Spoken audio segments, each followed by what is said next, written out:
చెప్పండి గురువు గారు, ఇప్పుడు క్రోధినామ సంవత్సరం ప్రకారం ఏపీ సీఎం జగన్ యొక్క రాజయోగం ఎలా ఉండబోతుంది, అవమానం ఎలా ఉండబోతుంది? రాజయోగం కొద్దిగా అస్తవ్యస్తంగానే ఉంటుందమ్మా.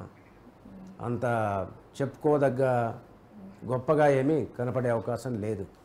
అది ఇంకా పవన్ ఇంకా చంద్రబాబు వాళ్ళది ఎలా ఉండబోతుంది? చంద్రబాబు గారు పవన్ ఇద్దరు కలిసి ఉన్నారు గనక వారికే కొద్దిగా ఇది ఎక్కేటువంటి అవకాశం ఉంటుంది.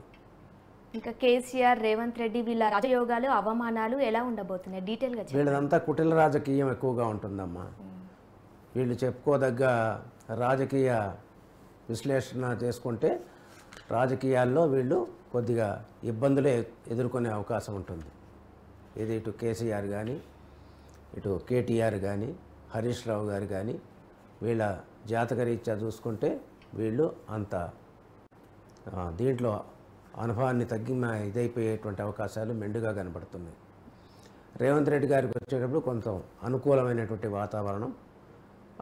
అయితే కొంతమంది నాయకుల వలన ఇబ్బందులు ఎదుర్కొనేటువంటి అవకాశం కూడా రేవంత్ రెడ్డి గారికి ఉండేటువంటి అవకాశాలు మెండుగా ఉన్నాయి.